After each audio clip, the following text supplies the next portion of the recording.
Work, energy and power, है ना। तो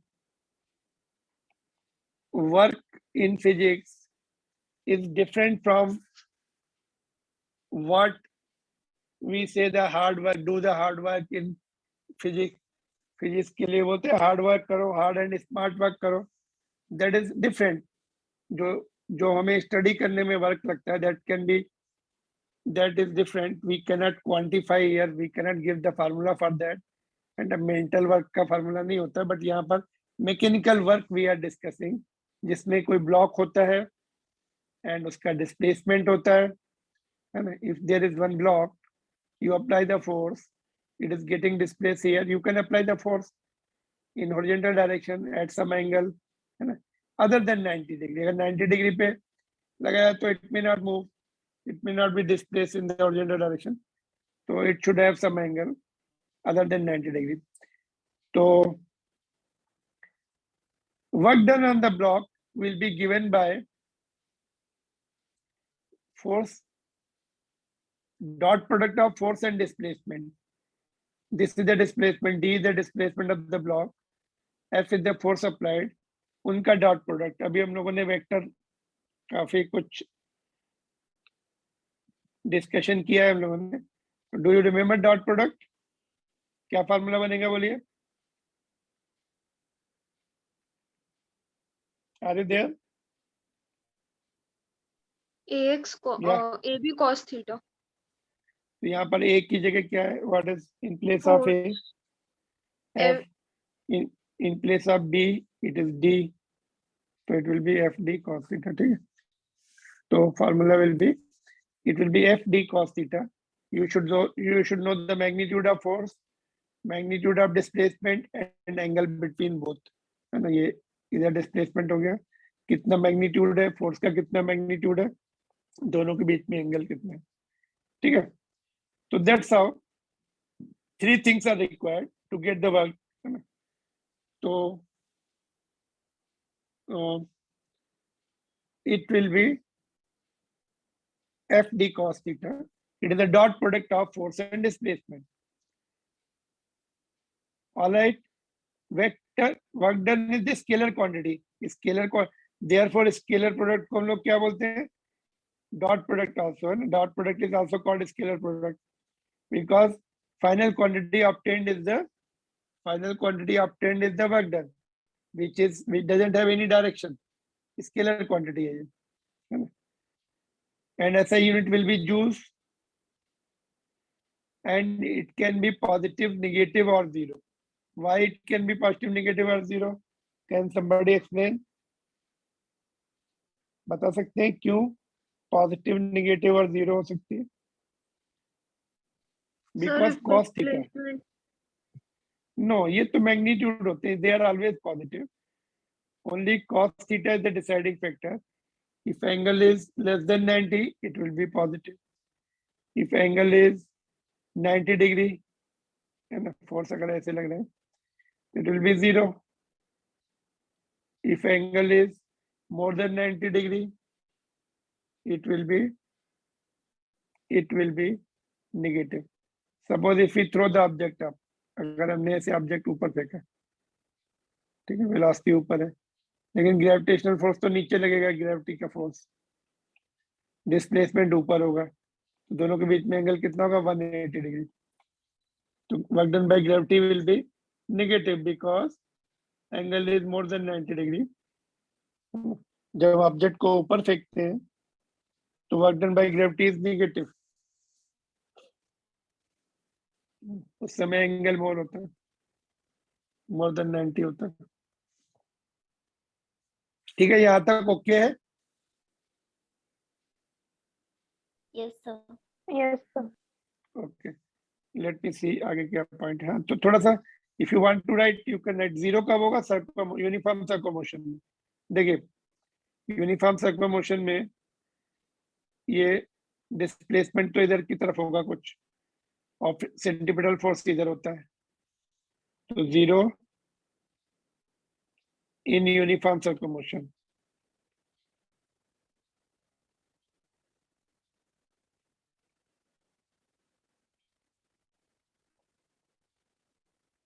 जैसे मून रिवॉल्व कर रहा है, work done by the gravitational force between moon and earth will be zero because 90 degree पे डिस्प्लेसमेंट इस तरह से होता है इधर और फोर्स सेंटर की तरफ लगता है। तो यूनिफॉर्म सर्कुलर मोशन में work done by the centripetal force will be zero.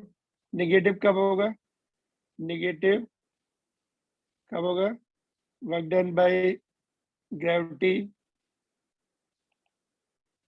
When object is thrown up. ऊपर जाते समय वर्क डन नेगेटिव होगा।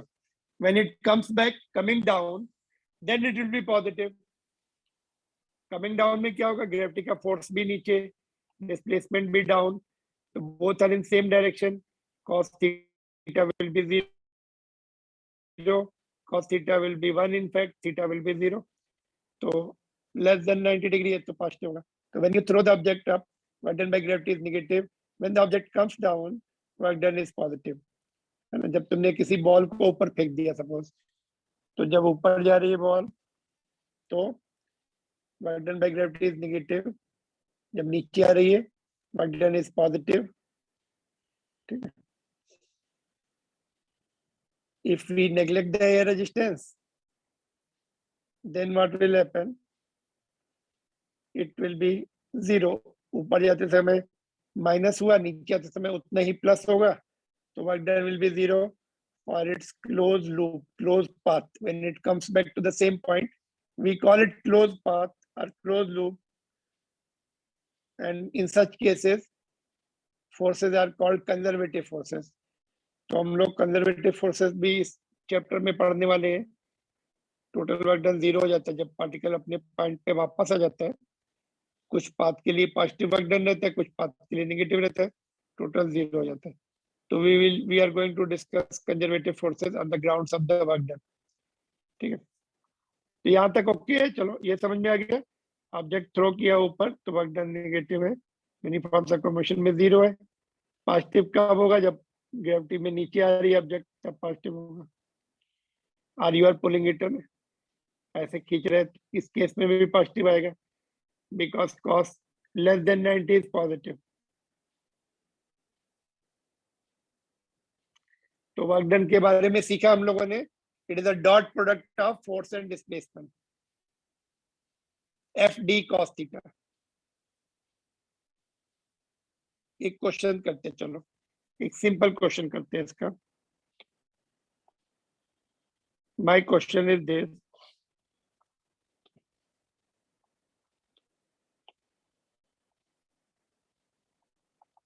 if work done is 50 joules, force is 10 Newton and displacement is 10 meter. Find angle between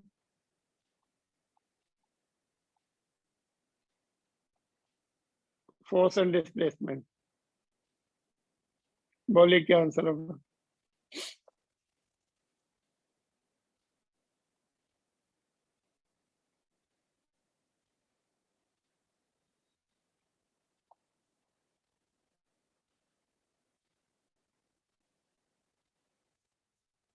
Can you see it? क्या लिखा था last में? Force between, find the angle between force and displacement. Find angle between force and displacement. क्या answer आ रहा है? जल्दी बोलिए। फॉर्मूले में वैल्यू पुट कर दो भाई, तुम लोग कितना टाइम क्यों लगाते हैं? F D cos theta. Work done 100 है, नहीं वर्क डन 50 है, कितना आ रहा answer? 60 degree. 10 into 10 into cos theta. Cos theta will be 1 by 2, therefore theta will be 60 degree. ठीक है, डायरेक्ट लिख दिया मैंने। 50 upon 100 means 1 by 2. Cos theta is 1 by 2 means theta has to be 60 degree. ठीक है, so that's how you have to Yes, sir. do this question. Okay. Now, as we have seen, SI unit of force is joule. ऐसा unit क्या है? Force की joule है ना। But there can be other units, like ये table दिया है आपको, देखो एक सीजीएस यूनिट होती है। अर्थ कौन सी होती है? CGS unit. 1 अर्ग इज 10⁻⁻7 जूल। 1 अर्ग इज वेरी स्मॉल, तो 10⁻⁻7 जूल के बराबर होता है। इलेक्ट्रॉन वोल्ट, ये भी एक यूनिट है। This is use for, this is the small unit used for electrons and protons. 1 EV, यहाँ पे लिखूं मैं, यहाँ पे थोड़ा सा ठीक से नहीं दिया है। 1 अर्ग is equal to these many joules. 1 EV is equal to 1.6 into 10⁻⁻, joules, -19 joules. Actual में देखा जाए तो ये इलेक्ट्रॉन के ऊपर चार्ज है, इलेक्ट्रॉन या प्रोटॉन का चार्ज है। जितना इलेक्ट्रॉन पे नेगेटिव होता है, प्रोटॉन पे पॉजिटिव होता है, तो उनके मैग्नीट्यूड का चार्ज है उतने जूल्स के बराबर होता है। Calorie, calorie is used in heat, heat में हम कैलोरी यूज करते हैं। तो 1 calorie is 4.186 joule. It is generally written as 4.2 joules. It is roughly written as 4.2 joules. Round figure, round off करके लिखा जाता है। तो we are going to use it in the heats. ये हम different chapters में use करने वाले हैं।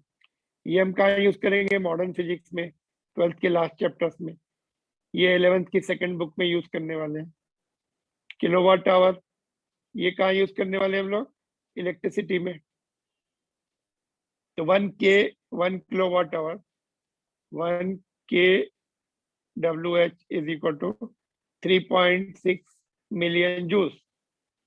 3.6 million joule। थोड़ा स्पेस कम है यहाँ पर। Let me write again. Let me try again. 1 kilowatt hour is 3.6 million। 10⁻6 को मिलियन बोलते हैं ना। 3.6 into 10⁻6 जूल। ठीक है, ये आज तक समझ में आ गया। ये जूल, ये वर्क की different units will be required in the different chapters, जिनको सबको हमें बाद में जूल में कन्वर्ट करना पड़ सकता है। ठीक है, तो वर्क डन का कॉन्सेप्ट समझ में आ गया। डॉट प्रोडक्ट है, can be unit joule, can be positive, negative और zero, and it is scalar quantity. तुम्हें एक डाउट ये आ रहा होगा, सर स्केलर क्वांटिटी है तो स्केलर क्वांटिटी जनरली पॉजिटिव रहती है ना, but it may be negative also, because angle, इसमें एंगल आ रहा है ना, तो angle is the deciding factor. It can make it negative और जीरो आल्सो। तो वी हैव नेवर रिटन कि all the scalar quantities will be positive, है ना। हमने ऐसा नहीं लिखा it is scalar quantity therefore positive. Speed के लिए, स्पीड के लिए हमने ऐसा लिखा था कि इट इज ऑलवेज पॉजिटिव। हमने ऐसा नहीं लिखा था कि it is scalar quantity therefore always positive. We are written it is scalar quantity and it is always positive. तो सभी स्केलर क्वांटिटी पॉजिटिव होंगी ऐसा जरूरी नहीं है। यहाँ पे देखो नेगेटिव भी आ रही है। Got it? Yes, sir. Okay, तो फोर्स का डॉट प्रोडक्ट है, तो डॉट प्रोडक्ट की और प्रैक्टिस होनी चाहिए, है ना। Some more practice is there in your textbook. They have given 2-3 questions of dot product. Already we have done many dot products.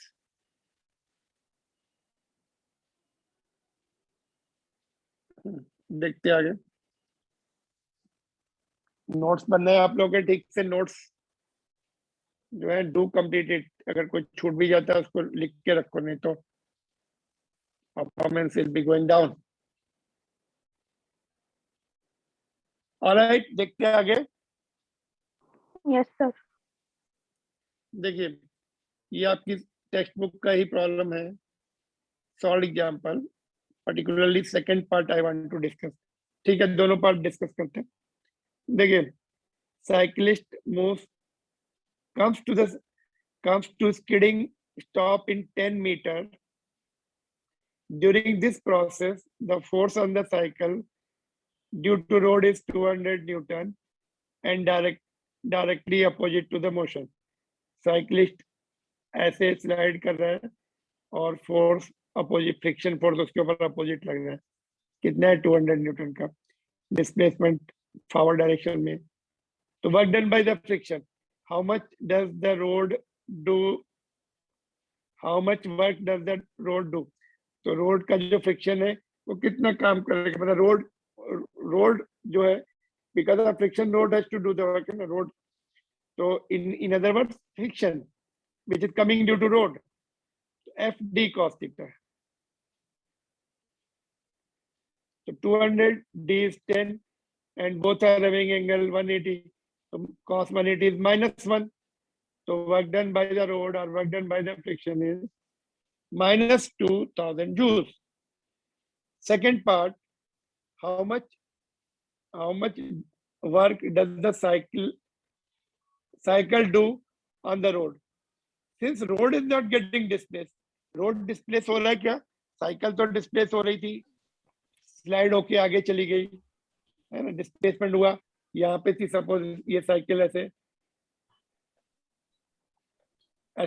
यहाँ से यहाँ चली गई है ना, साइकिल का डायग्राम बना. ठीक है, तो रोड तो डिस्प्लेस हो ही नहीं रहा है. Displacement of road is 0. Work done by the cyclist on the road is 0. तो वर्क इज नॉट कंजर्व. ऐसा नहीं, फोर्स में तो हमने लिखा था both will apply equal and opposite force, लेकिन वर्क में हम ऐसा नहीं लिख सकते both will do equal and opposite work. somebody may not do the work. Cyclist जो है रोड को स्लाइड नहीं कर पाया. Road is the part of the earth. Earth को स्लाइड कर सकता है साइकिलिस्ट? नहीं. मूव कर सकता है? नहीं. तो earth is not moved. Because what is this going on? किसका mic on? Anushka. Sorry, sir. So what I was telling कि road is not getting displaced, therefore work done by the cyclist on the road is 0. So work is not, मतलब work in fact it is the energy. It is energy का form convert हो रहा है ना. ये slide किया, इसका जो वर्क है बाद में हीट में भी कन्वर्ट हो जाएगा. स्लाइडिंग करने से चोट भी लगती है ना शरीर में, या साइकिल हीट भी जनरेट होती है. तो one form of the energy converts into other form of heat. तो ये नहीं कि दोनों इक्वल एंड अपोजिट वर्क करेंगे. एक कर सकता है वर्क, दूसरा नहीं कर सकता है, जरूरी नहीं. तो ये आपकी बुक का सॉलिड एग्जाम्पल है एंड ये भी सॉलिड एग्जाम्पल है. देखिए solid example. Can we do this? This is find the angle between the force and displacement. ये force है, ये displacement है. ये vector A है, ये vector B है. हमने A and B के बीच में angle निकालना सीखा था. Do you remember which formula? Which formula is used for angle? जल्दी जल्दी बताते जाइए quickly.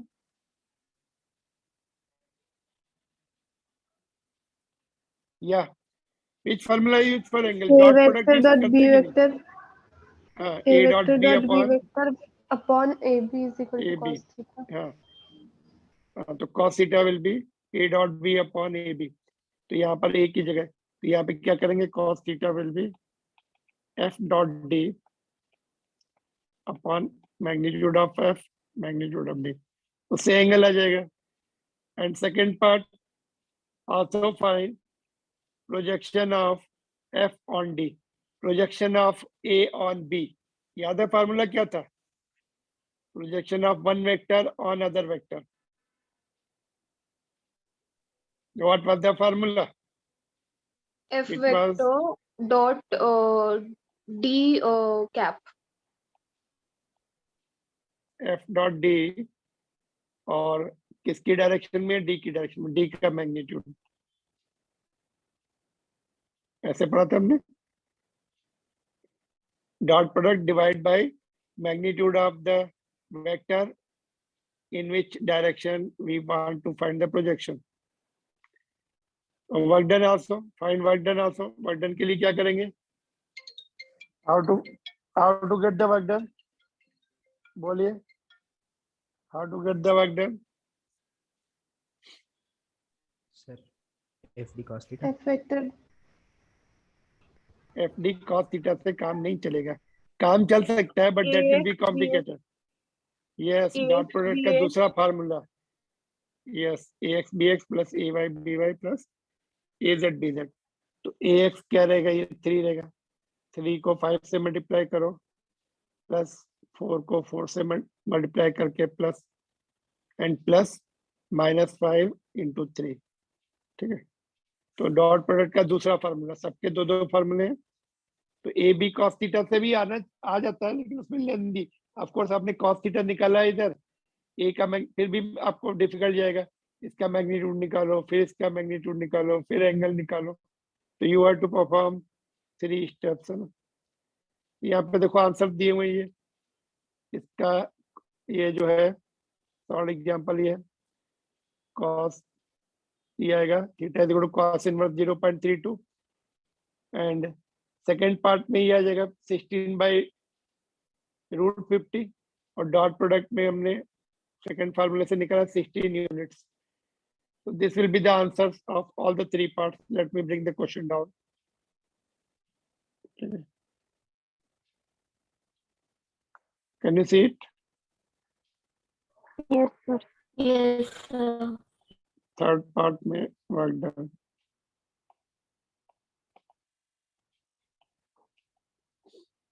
All right. First 2 parts answers you can see in your textbook. ये तो मैंने कर दी. यहाँ पे डायरेक्ट आंसर लिख दिया था. डॉट प्रोडक्ट 16 आ रहा है, देखो यहाँ पे यूज कर लिया उसको. मैग्नीट्यूड ऑफ डी आ जाएगा, देखो under of 5 square plus 4 square plus 3 square 25 plus 25 50 आ जाएगा.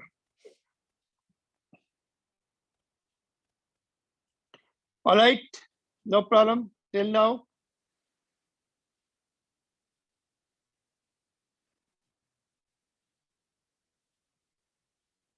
No sir. Anybody No, is sir. present or not? सब लोग हैं? Yes, sir. Okay. But when I take the attendance, बहुत लोग क्या reply नहीं आते. Be present in the class, keep writing. Don't miss any point.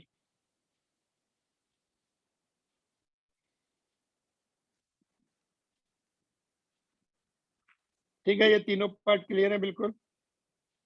This is the solved example again, 6.1. Now we can take the question of exercise.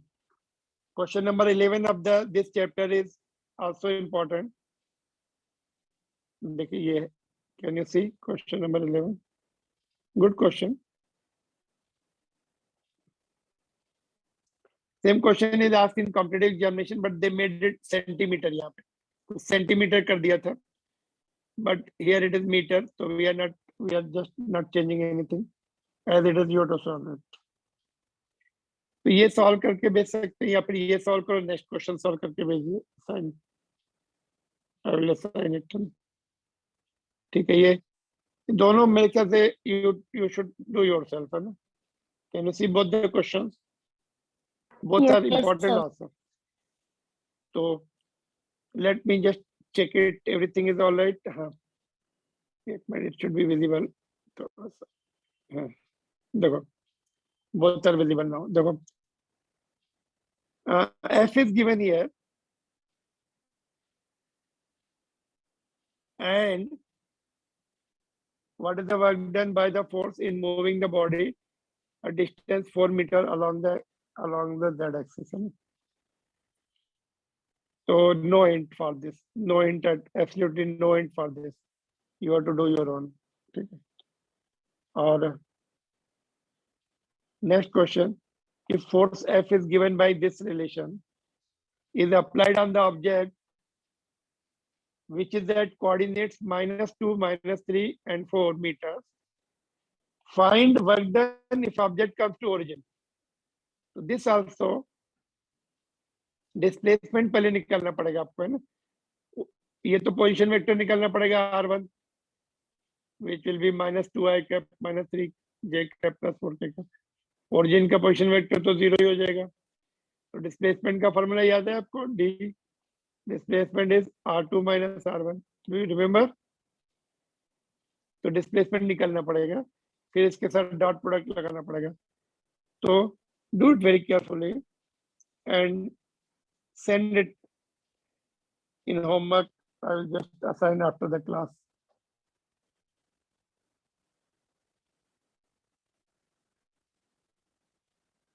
Okay, so you can see the importance of vector.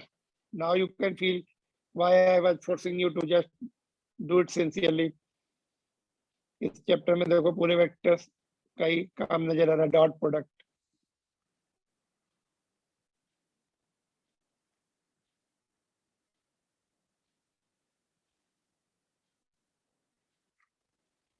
ठीक है,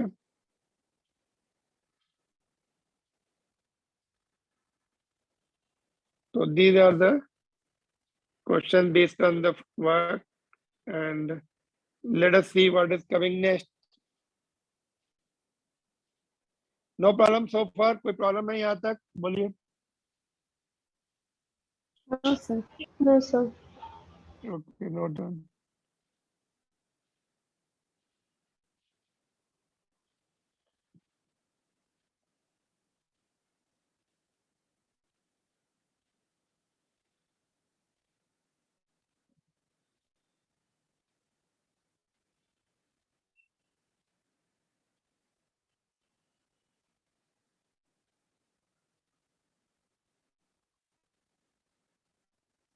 देखिए, अभी तक हम लोग जो work done के जितने भी क्वेश्चन किए हमने पीछे अभी जो डिस्कस किए, all were of constant force. Now force is variable. Now if force is variable, how to get the work done? You know, variable conditions are dealt with the calculus. Here integral calculus is used. Suppose if we see, यहाँ पर हमने force लिया और यहाँ पे x लिया, force is increasing like this, ठीक है, इट इज इंक्रीजिंग, चेंजिंग। तो which force we have to take? What we have to do? We have to take the help of integration. क्या करते हैं, छोटा, बहुत छोटा एलिमेंट्री स्टेप ले लेंगे, what we call it elementary step. For this we can take the force constant f, f और displacement dx है ये, so we can do multiplied with the displacement. So this is the small amount of work done. So total work done from x1 to x2, यहाँ से लेकर यहाँ तक, तो integrate कर देंगे, x1 से x2 तक उसकी लिमिट आ जाएगी। And we know that integration is nothing but area under the graph. Integration का मतलब होता है टोटल एरिया। ये अगर आप डायरेक्ट टोटल एरिया निकाल लेंगे तो इंटीग्रेशन से बच सकते हैं, बट टोटल एरिया कैसे निकालेंगे? If it is a straight line, then only we can do it. If it is curve, then it is area cannot be found out. We have to take the help of the integration. F का function दिया होगा, ये suppose आपको दे देंगे, this curve is this curve, ये curve है और ये फोर्स को रिप्रेजेंट कर रहा है, which is depending upon x as follows, x square plus 1, ऐसा कुछ दे देंगे आपको। So you have to put the value of f here and get the integration done. Get the done, you have to do the integration. Nobody else will do it for you. समझा? तो variable force के लिए force का function दिया होगा, जैसे कि मैंने यहाँ पे दिया आपको, ठीक है। और कहां से कहां तक, x1 to x2, यहाँ पे मैंने आपको दिया 1 मीटर से 2 मीटर तक आपको वर्क डन। मतलब कोई फोर्स लग रहा है किसी ऑब्जेक्ट के ऊपर और ऐसा ऑब्जेक्ट रखा है, देखो यहाँ पे एक ऑब्जेक्ट रखा है ओरिजिन से 1 मीटर अवे, ठीक है, और जो फोर्स लग रहा है वो वेरिएबल फोर्स है, उसने पुश किया 2 मीटर तक उसको, ठीक है।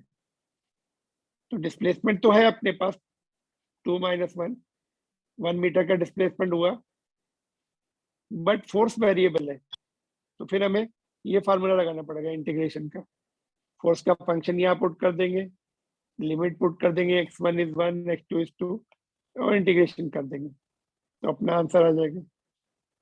तो करके दिखाओ, ये नोट कर लो पहले, तो फिर करके दिखाओ इसका क्या आंसर आ रहा है। Let me check you how many of you are able to do it? Integration, integration का एक ही फार्मूला मोस्टली यूज होगा, x to the power n वाला। क्या होता है बोलो, x to the power n का formula? x to the power, बोलिए। n+1/n+1। Yes, x to the power n+1/n+1। और लिमिट जब होती है यहाँ पे हम बोलेंगे लिमिट 1 से 2, तो पहले x को 2 से रिप्लेस करेंगे, पावर एज इट रहेगी, पावर में चेंज नहीं होगा, माइनस x को 1 से रिप्लेस करेंगे। क्या होता है जब हम लिमिट 2 पुट करते हैं तो हमें पूरा एरिया आ जाता है, ये वाला यहाँ तक एरिया आ जाता है।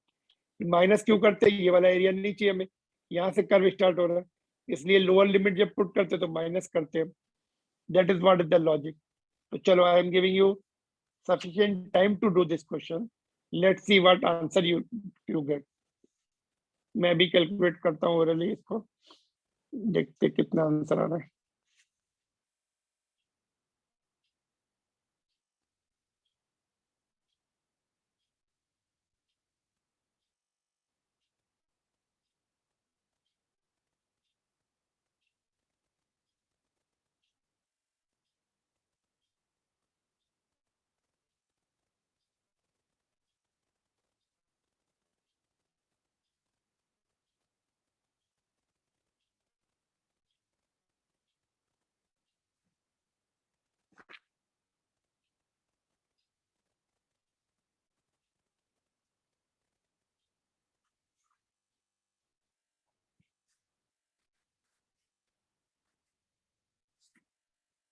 एरिया तो निकाल नहीं सकते, हमें इंटीग्रेशन नहीं करना पड़ेगा।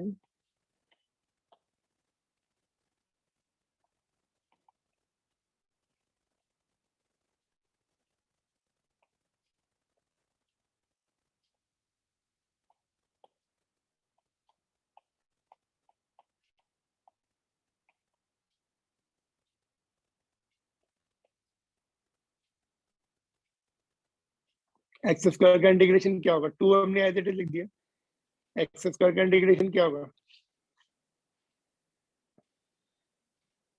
एक्स का, सॉरी, एक्स का integration will be 1। X square, differentiation नहीं पूछ रहा हूँ, इंटीग्रेशन पूछ रहा हूँ। और 1 का इंटीग्रेशन आएगा एक्स, लिमिट 1 to 2, ये 2 कैंसिल हो गया।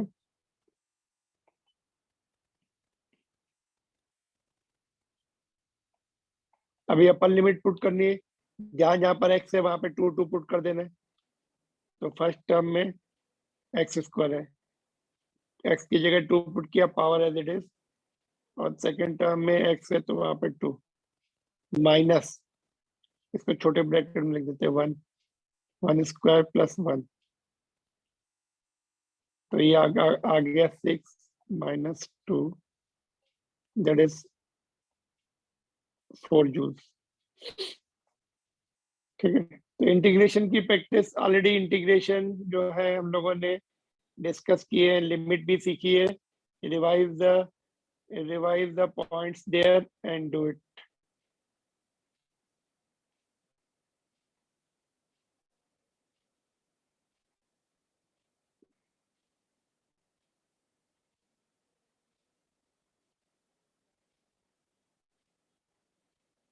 होमवर्क के लिए दे दूं ऐसा इंटीग्रेशन का एक क्वेश्चन प्रैक्टिस के लिए?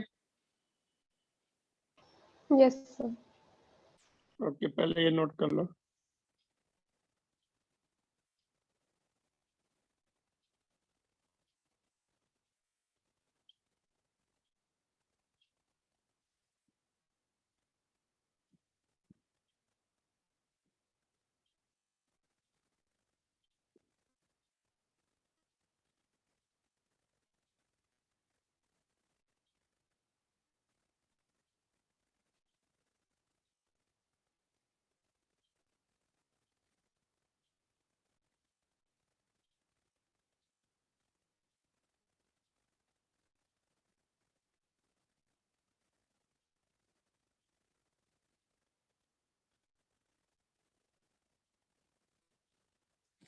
ओके, तो प्रैक्टिस के लिए एक क्वेश्चन दे देते हैं ऐसे ही सिमिलर, देखिए।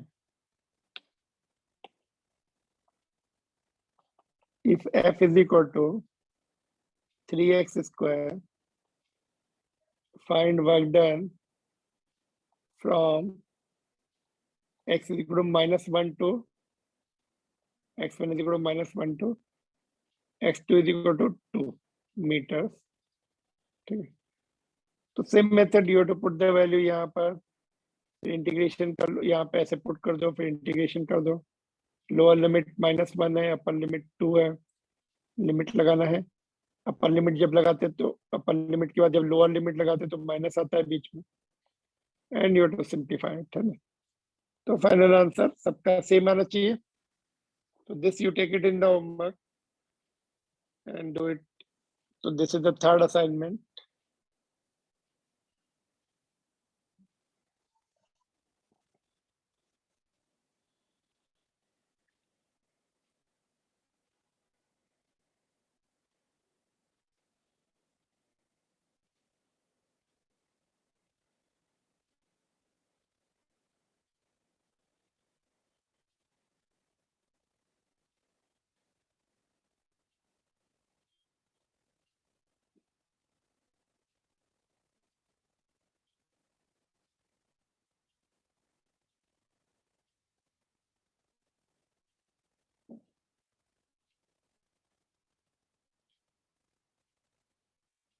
Okay, I'm assigning it now itself. By 10 o'clock you send it. Today date is what? 21. Okay, time 1:00. Sorry, 1.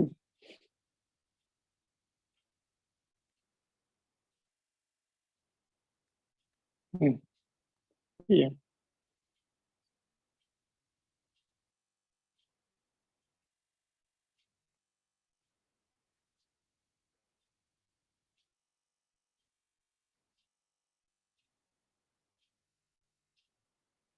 Work per energy को short में WPE, we will write WPE.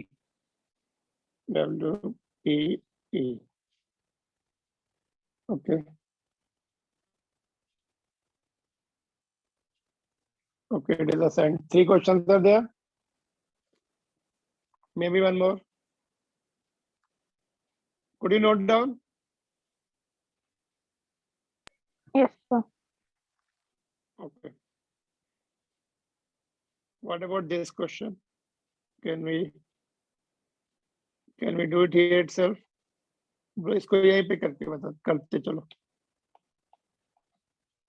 Refer the force displacement graph, fx graph, and find work done from x is equal to 0 to x is equal to 10 meters. 10 centimeter दिया है यहाँ पर। x is equal to 0 to x is equal to 10 centimeter. बोलिए। How to do this?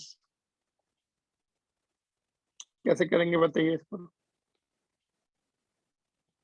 Sir, area. Is it area, y area?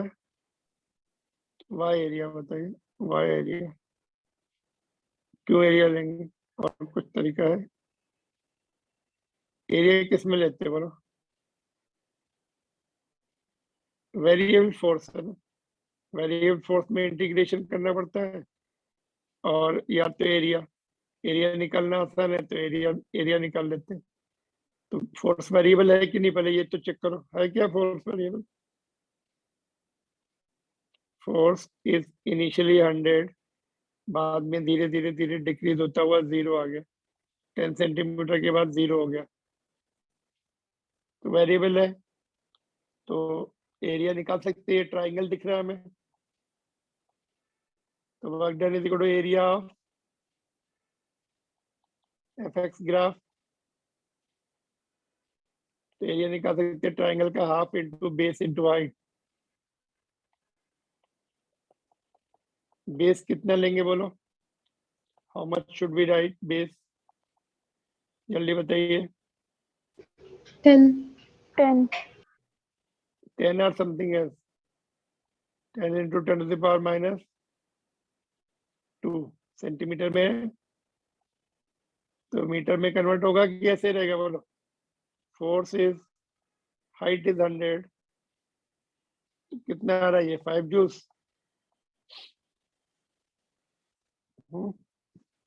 It is easy.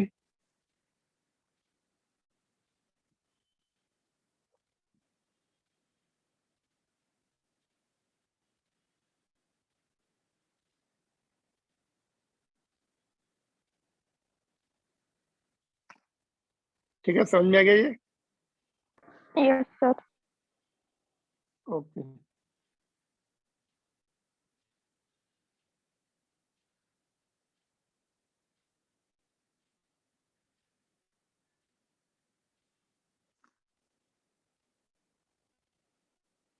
let's see your textbook problems.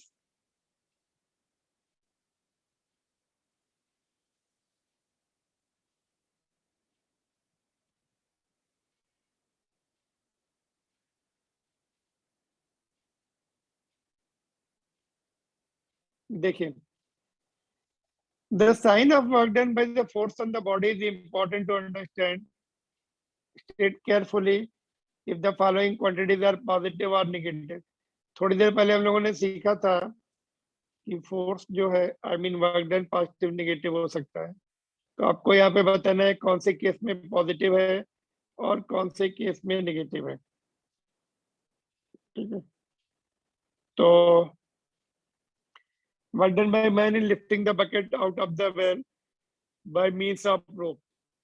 तो man भी ऊपर force लगाएगा और displacement भी ऊपर होगा, तो पॉजिटिव होगा वर्क डन फर्स्ट केस में।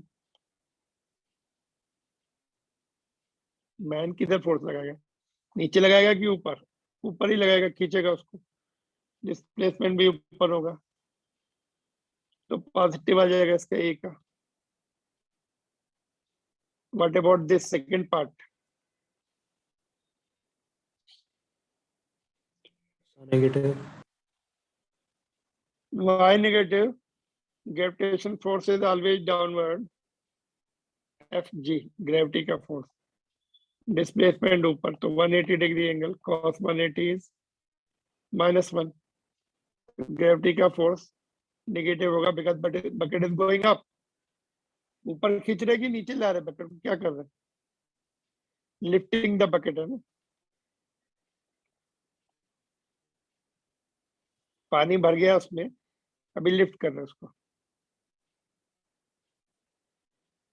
Work done by the friction on the body sliding down on inclined plane. अच्छा, बकेट का काम हो गया अभी। Friction of the body and sliding down, ये बॉडी स्लाइड डाउन करके नीचे आ रही, किधर आ रही? नीचे। ठीक है, तो नीचे जब जाती है तो उसकी वेलोसिटी नीचे है, तो फ्रिक्शन किधर होगा? अपोजिट। कौन सा फ्रिक्शन होगा? काइनेटिक फ्रिक्शन होगा। स्लाइडिंग में हमेशा काइनेटिक फ्रिक्शन होता है, जो कि अपोजिट डायरेक्शन में होता है ना। किसी भी ऑब्जेक्ट को तुम स्लाइड कर दो तो पीछे फ्रिक्शन लगता है, धीरे धीरे उसकी स्पीड कम होती है।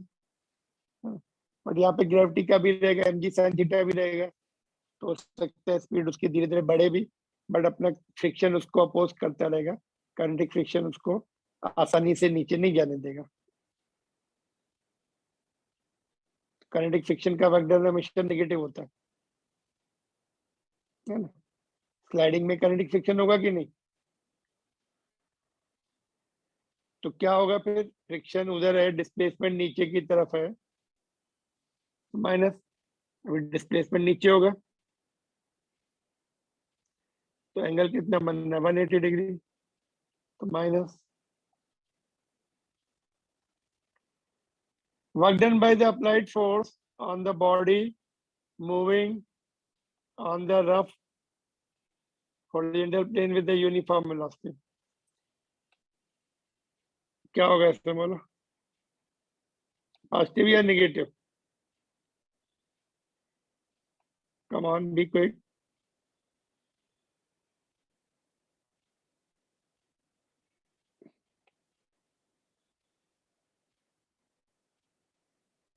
अप्लाइड फोर्स इधर लगा रहे हैं ना, और डिस्प्लेसमेंट भी इधर ही हो रहा है। जिधर फोर्स लगा रहे हैं उधर ही डिस्प्लेसमेंट होगा ना हॉरिजॉन्टल सरफेस पर।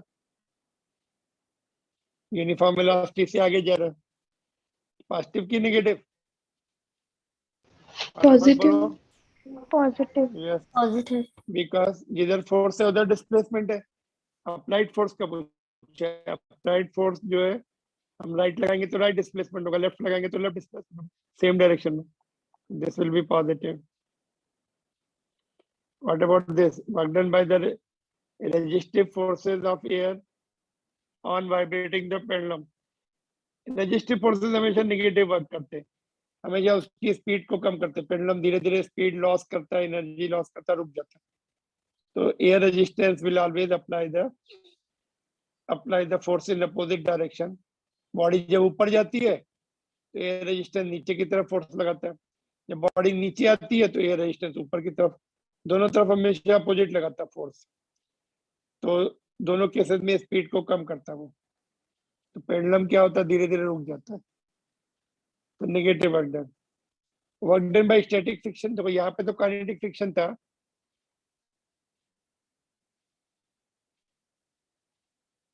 स्लाइडिंग हो रही थी तो काइनेटिक फ्रिक्शन है, बट यहाँ पे स्टैटिक फ्रिक्शन। स्टैटिक फ्रिक्शन कैसा वर्क करता है बोलो? ये क्वेश्चन तुम्हारे लिए good question, thought provoking question. क्या आंसर होगा बोलो स्टैटिक फ्रिक्शन का?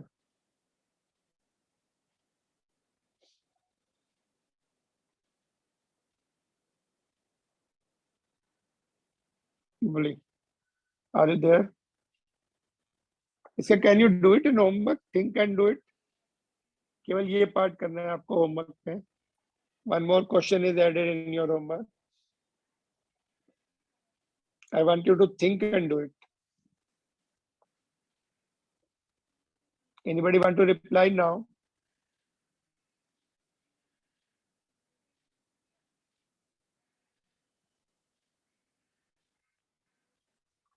Hmm?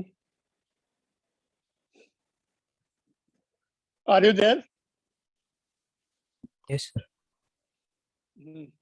So think about this question. Static friction कैसा वर्क करता है? पॉजिटिव, नेगेटिव और जीरो?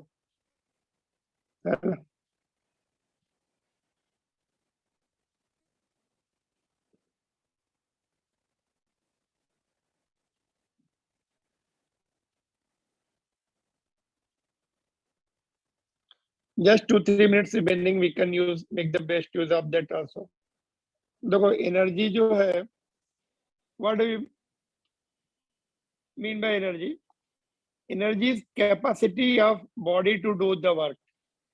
कितनी कैपेसिटी है ना?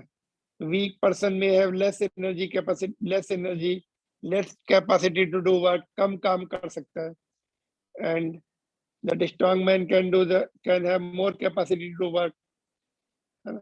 It is capacity of body to do the work. कितना capable है वो कितना काम करने का, less or more, or very high or very low. So it is capacity to do the work. And mechanical energy क्या होती है?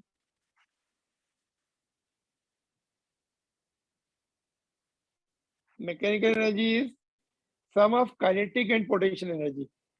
Mechanical energy, which we are going to drill in this chapter, is sum of Ke and P. K stands for kinetic energy, P stands for potential energy. Kinetic energy का symbol हम K ही लेंगे, text book में symbol K they use it, but we take full KE, kinetic energy, ठीक है? And potential energy का we can write the symbol PE or U also. Text book में V लिखा है, but V is not the proper symbol. V is for potential. So we will never use V, even if it is given in textbook. We are going to use U or P because potential का symbol V है, आगे चल के हमें confusion होना शुरू हो जाएगा। तो मैकेनिकल एनर्जी क्या होती है? It is sum of Ke and P. तो kinetic energy is what? Suppose some object is moving, you are driving your vehicle, so you have some velocity, you have mass. Kinetic energy will be due to the motion, due to the virtue of motion, you will have the kinetic energy due to the motion. if m is the mass of the body, v the speed of the body, then its kinetic energy is given by half mv square. Unit of energy is joule because it is nothing but a capacity of the body to do the work. So work here, it can do the more work or less work. So it is work only. Energy is work related to work only. So unit is same as that of the work. Scalar quantity है. So kinetic energy is half mv square. And kinetic energy of object is measure of the work done of object. है ना? अगर हम suppose हमने किसी object को force लगा दिया, बैट को हमने बॉल को बैट से मार दिया ना, तो हमने कुछ वर्क किया, उसको जो वर्क है kinetic एनर्जी में कन्वर्ट हो गया, है ना? kinetic energy of object is measure of work done on the object. हमने ज्यादा फोर्स लगा दिया, ज्यादा जोर से बॉल को हिट किया, ज्यादा वर्क किया, ज्यादा kinetic एनर्जी मिल गई उसको. And also work it can do. A ball जो है moving object can do the work. Moving object can do the work. Moving object work कर सकते क्या? यस, किसी हैमर को बहुत हाइट से गिराते हैं, it can break the object. Buildings को जो है बड़े से पेंडुलम से भी तोड़ते थे पहले. नाउअडेज एक्सप्लोजन करके ब्रेक करते हैं अगर टाइम बचाना है तो. Otherwise heavy pendulum is suspended and made to hit, तो उसकी kinetic एनर्जी उसको ब्रेक करने में यूज करते थे. ठीक है, this much only. Potential energy we are going to see in the next class tomorrow.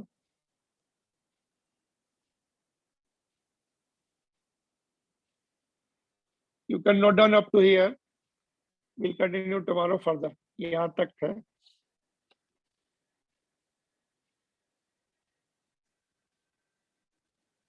That's all from my side. If you have any point, you can ask.